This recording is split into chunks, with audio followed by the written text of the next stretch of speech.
gente vai receber agora o candidato do Missão, Renan Santos, a quem eu agradeço a sua disponibilidade para participar aqui do Poder Expresso.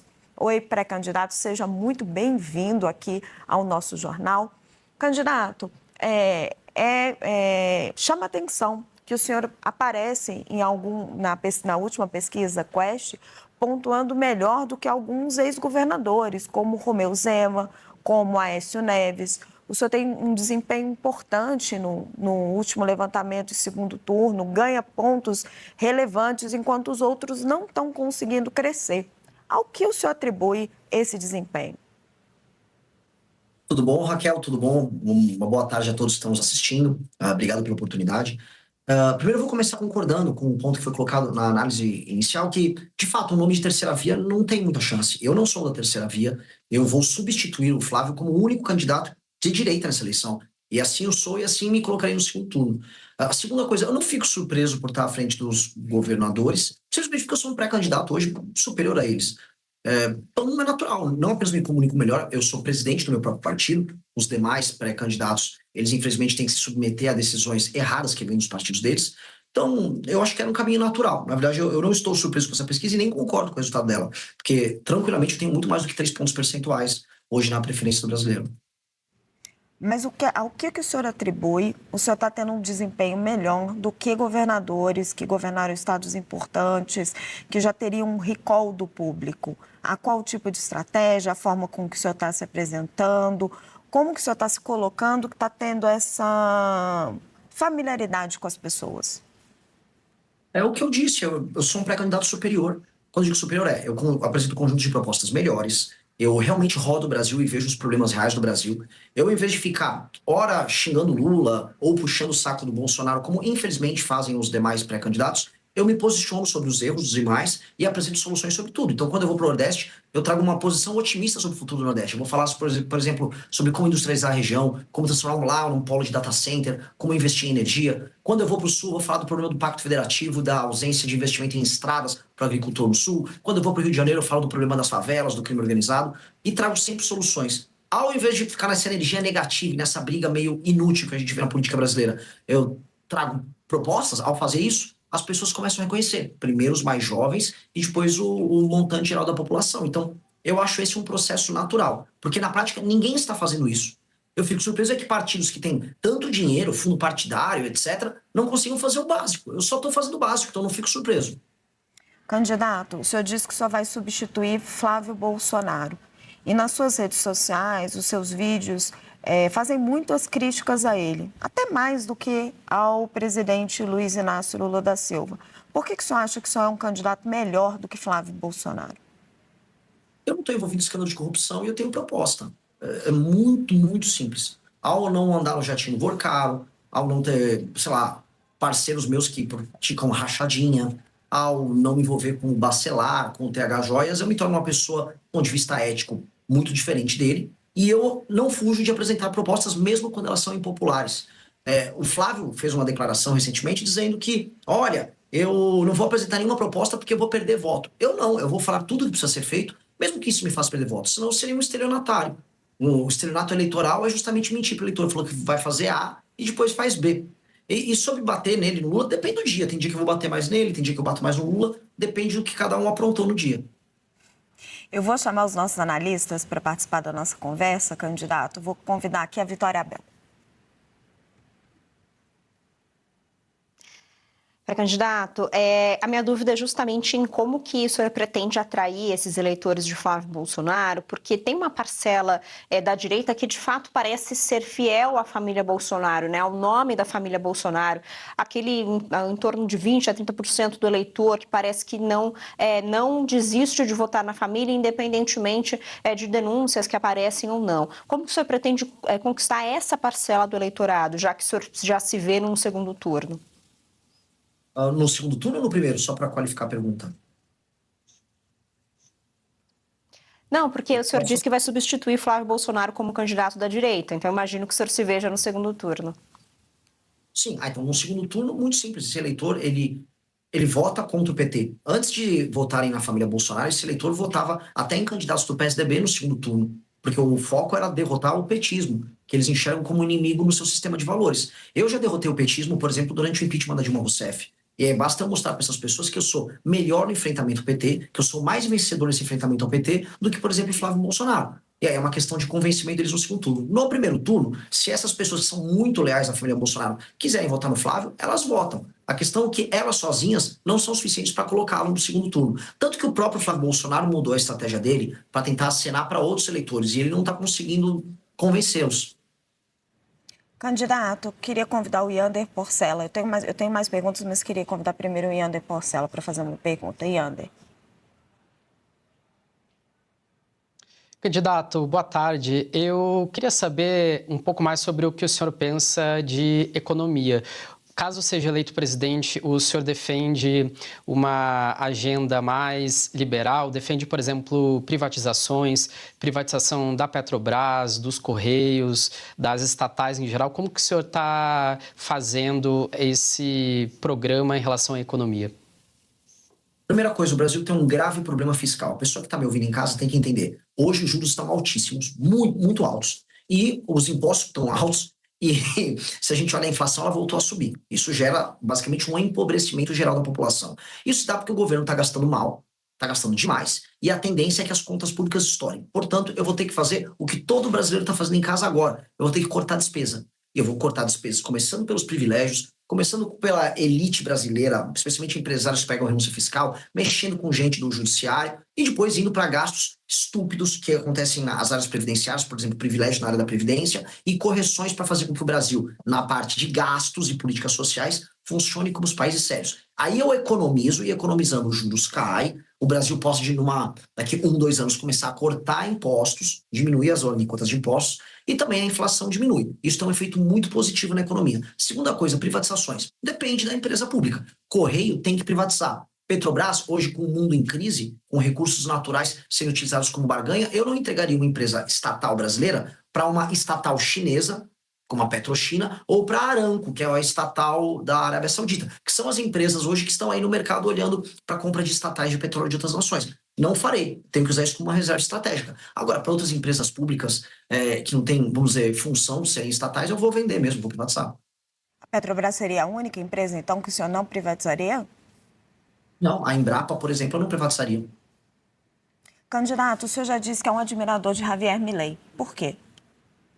Porque o Javier Milei, ele foi muito sincero no processo eleitoral argentino em falar que eles precisariam fazer reformas muito duras e que as supostas políticas sociais que encheram o Estado argentino de gastos não funcionavam e que quebraram a Argentina. E ao falar isso, ao invés de ficar contratando um marqueteiro para enganar o eleitor com palavra bonitinha, ele cativou os eleitores para uma causa. Portanto, ele, enquanto presidente, está representando uma causa, que ele chama de enfrentamento à casta dos políticos e aos gastos exagerados. E ele começou a apresentar seus primeiros resultados, como queda de inflação, redução do déficit na Argentina, que é absurdo, e começar a apontar, a boas expectativas em termos de crescimento econômico lá. Então, eu admiro esse tipo de coragem que ele teve. Acho uma coragem realmente admirável e eu gostaria que os pré-candidatos no Brasil adotassem essa postura de falar a verdade, doa quem doer.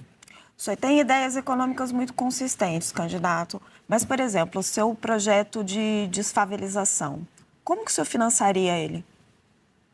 Duas maneiras. A partir do momento que a gente reduz as despesas do governo, o governo pode montar um programa de investimento em infraestrutura que inclua esse processo de desfavelização. O segundo é um modelo de leilão reverso, igual já existem em outros setores da economia brasileira, chamando a iniciativa privada para participar disso. E como? Selecionando as áreas que participariam do Programa Nacional de Desfavelização, primeiro, retirando de lá o crime organizado, e ali você montar verticalização onde é necessário verticalizar, recuperação das habitações pré-existentes se tem como recuperar, criação de áreas comuns, como praças e áreas comerciais, e treinamento, inclusive, para as pessoas trabalharem nessas áreas comerciais próximas, tudo financiado em parceria com a iniciativa privada, de modo a criar bairros funcionais.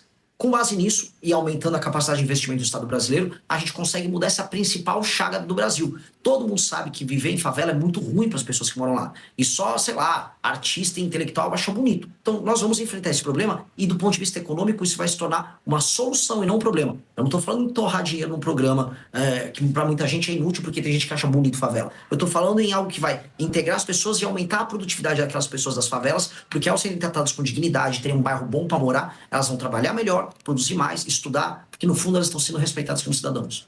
Vitória. Essa última parte, pré-candidato, que o senhor falou de retirar, por exemplo, o crime das favelas, a gente sabe que é um problema bastante difícil de se resolver. Muitos diferentes governos, tanto nacional quanto governos estaduais, não conseguiram fazer isso.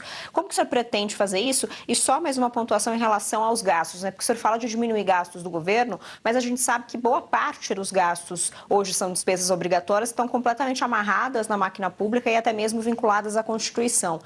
Como que o senhor pretende também fazer isso? Contar com o Congresso também para modificar a Constituição? Com certeza.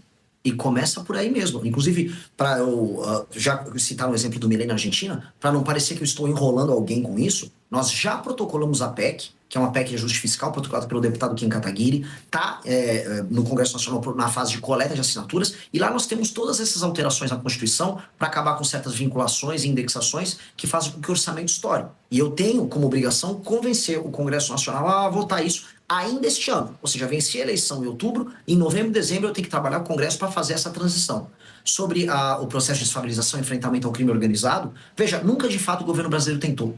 Desde a redemocratização, desde 88, não há um trabalho coordenado para destruir o crime organizado no Brasil. A gente teve alguns trabalhos dos governadores. Houve o projeto, por exemplo, das UPPs no Rio de Janeiro. Mas as UPPs, do que adiantava você fazer, por exemplo, a ocupação militar da favela, se a continuidade do crime se dava através das legislações brasileiras, tanto de processo penal, lei de execução penal e de código penal, que são frouxas e brandas no combate ao crime. As penas brasileiras são baixas em geral. Também não há um estatuto, né, do ponto de vista jurídico, especial para o membro da facção criminosa. Logo, ser membro de uma facção não torna, por exemplo, um bandido diferente ou muito diferente de um bandido comum. E aí isso gera um incentivo para o funcionamento do crime organizado. Por isso que as UPPs no Rio de Janeiro não funcionaram. Não dá para fazer ação isolada. Vai ter que ser uma ação integrada com o governo federal, quase entendida como uma guerra contra o crime. Nesse meu ponto, entendida como uma guerra contra o crime, para acabar com os caras de cabo a rabo. E tem que ser isso, de cabo a rabo. Tem que ser pela primeira vez, desde que o Brasil tem a Constituição recente, de 88, um compromisso do governo federal em erradicar o crime organizado. Candidato, como acabar com a corrupção? Igual acaba com o vagabundo, o criminoso faccionado. Aumento de penas e fiscalização. O que breca o cometimento de crime sempre é, a certeza da punição e 2, o peso da punição. Se um bandido sabe que ele será punido e que a punição é pesada, ele vai deixar de cometer o crime. Aqui no Brasil, tanto para o crime armado, né, crime, vamos dizer, violento, quanto para o crime do colarinho branco, essas duas coisas são quase incentivadas. Mas ela está enraizada dentro do Congresso brasileiro. Como que o senhor conseguiria fazer isso tendo que lidar com esse Congresso? Passo a passo e com apoio popular, e entendendo que nem todo o Congresso é composto de vagabundos. Por mais que hoje, e assistindo, vamos dizer, as pautas bombas que passam, a gente perca completamente a fé no Congresso Nacional. Eu entendo que, vencendo a eleição, eu estabelecerei, no processo eleitoral, o espírito do tempo no momento das eleições. Ou seja, o Congresso Nacional, em alguma medida, será influenciado pela agenda que o presidente da República levou à frente. Foi assim quando o Bolsonaro, por exemplo, venceu em 18, havia um espírito do tempo ao redor dele. Isso vai ajudar a pautar algumas pautas que são prioritárias. Dentre elas, por exemplo, o retorno à prisão na segunda instância, a separação do foro privilegiado do STF. A gente sabe muito bem que esses mesmos políticos corruptos se utilizam de escritórios amigáveis a certos ministros do STF e também do STJ e também de relações próximas para nunca serem punidos. A PGR virou uma engavetadora também, né, ao longo dos últimos anos. Então, nós temos claramente um modelo de impunidade envolvendo a política brasileira. Só que isso passa a política brasileira. Isso envolve parte do empresariado, que eu vou chamar de corrupto também. Isso envolve todos os tipos de crimes de colarinho branco que quase hoje não tem punição. Há uma certeza de impunidade para eles. Yander? Candidato, o senhor tem falado um pouco sobre o problema do crime organizado, que está muito em evidência. Agora, eu queria saber como que o senhor pensa que seria mais eficaz esse combate ao crime organizado, se o senhor concorda com essa classificação dos Estados Unidos em relação ao PCC e o Comando Vermelho como organizações terroristas. E também o senhor tem falado um pouco sobre como resolver o problema do Rio de Janeiro, especificamente. Eu queria que o senhor comentasse um pouco sobre esses pontos. O enfrentamento ao crime organizado no Brasil, ele sempre foi feito de maneira fracionada. Nunca houve uma estratégia de enfrentamento. Pro espectador que está nos assistindo, existem 2 modelos de facção criminosa no Brasil. Um modelo eu chamo de modelo horizontal. Por que o destop? Porque você olha no mapa e eles estão lá. É a ocupação territorial que, por exemplo, o Comando Vermelho faz, o bonde dos malucos, são os nomes horrorosos, faz em certas regiões na Bahia. E você tem uma versão diferente que é a do PCC, que eu chamo de ocupação vertical. E por que vertical? Não é porque eles estão num prédio, é porque eles estão ocupando as instituições. Eles ocupam parte do Ministério Público, eles têm infiltração inclusive na imprensa, em empresas, distribuidoras, e aí eles infiltram as pessoas deles ali e aí eles conseguem fazer grandes negócios. Por exemplo, para enfrentar o Comando Vermelho, a gente tem que retirar eles das áreas que eles ocupam. No Ceará, eles tomam cidades inteiras, no Rio de Janeiro, cidades e determinados bairros, especialmente as favelas. Aqui em São Paulo, o PCC, por exemplo, pega a Baixada Santista. Já o PCC, o modelo dele, por exemplo, é baseado muito na exportação da droga para países europeus. E esse dinheiro que eles obtêm com a exportação da droga, eles lavam em outras atividades. Então, eles lavam de combustível até shows de funk, como aconteceu agora com o MC Rian. Nós temos que brecar a entrada da droga pela fronteira. A gente sabe que entra boa parte para a fronteira do Mato Grosso do Sul, uma parte vem, por exemplo, pela Amazônia. A rota caipira que leva essa droga até o Porto de Santos tem que ser brecada e o Porto de Santos tem que ser retomado, que lá boa parte do PCC acontece, boa parte do faturamento do PCC acontece. Então, onde eu queria chegar? São estratégias diferentes em que o governo federal, junto com a Polícia Federal, junto com as polícias estaduais, vai adotar estratégias diferentes para modelos de crime organizado diferente. Sobre os Estados Unidos, para ser claro, a classificação ajuda a gente a ver como é grave o tema. Mas não será os Estados Unidos a resolver isso. Eu vi, à época, a turma do Bolsonaro comemorando, é isso aí, vencemos. Vencemos nada. Só que não vai fazer nada aqui no Brasil. Quem terá que fazer será o presidente da República do Brasil. E os governadores que terão que se aliar nesse projeto. Então, eu acho um pouco indiferente, ainda que eu concorde em qualificar como entidades anômalas, como terroristas, as facções brasileiras. Candidato, eu queria falar de governabilidade. O presidente Lula está no seu 3º mandato, então as pessoas podem gostar ou não gostar dele, ele tem uma experiência enorme e está tendo uma dificuldade imensa para governar, porque tem um presidente do Senado com o qual ele está em conflito. Como é que o senhor, com um partido pequeno, iria governar o Brasil? O presidente Lula, quando a gente olha em perspectiva, ele tem uma fama, ele era um grande articulador, porque ele nunca executou. Ele sempre tentou comprar o Congresso. O Lula tentou comprar o Congresso no mensalão, depois com o Petrolão. E a diferença que ele está tendo agora, nesse mandato em que ele tem mais dificuldade, é simplesmente porque agora as emendas ficam à disposição dos parlamentares por conta do orçamento secreto. E aí ele não tem esses instrumentos. Ou seja, ele nunca foi um líder político bom o suficiente para cativar, através do seu projeto, os partidos a se juntarem ao seu governo. Hoje, naturalmente, é uma dificuldade muito grande por conta do orçamento secreto. E eu acho que ele tem que acabar. E nesse ponto, eu converso e dialogo com o STF, inclusive com o Flávio Dino, que é do campo político oposto ao meu, mas que hoje é ministro supremo, porque o Flávio Dino está lá, nesse instante, tentando mexer nos golpes e crimes tocados por parlamentares no orçamento secreto. Então, acho que o STF tem que disciplinar, junto com o governo federal, essa questão, para parar de existir essa chancela ao Centrão de usar o orçamento brasileiro como ele quiser, e aí ficar apenas botando uma faca no pescoço do presidente, não importa se de direita, de esquerda, de centro. Essa é a primeira coisa, nós temos que disciplinar essa questão do orçamento. Segundo, eu vou fazer composição. O que eu não vou fazer é toma lá da cá. E eu vou compartilhar o lucro político das vitórias nossas. Ou seja, se os governadores participarem e com as bancadas estaduais participarem da minha vitória na desfavelização e no combate ao crime, eu entrego a vitória política de mostrar essa conquista para todo mundo. Não tem problema nenhum. O que eu não vou entregar é vitória econômica, vitória financeira, entregar ministério de porteira fechada para as outras pessoas fazerem negócios, como acontece com uma tradição em Brasília. Entendam, você mesmo citou, se eu fui eleito um partido que foi criado há 6, 7 meses atrás e venci as eleições, significa que o que eu digo é tão importante que o brasileiro falou, coloquem ele lá para mudar essa relação. E eu vou chegar lá para estabelecer uma nova relação. E eles vão ter que se ajustar a essa nova relação. Até porque o Brasil está quebrando. Até porque o modelo de roubalheira com emendas, que boa parte desse Congresso faz, e a gente sabe que essa é a base daquilo que a gente chama de política lá em Brasília, ele já ficou impossível, inviável. O Brasil está indo para uma crise fiscal que em 2007, 2028, ele quebra.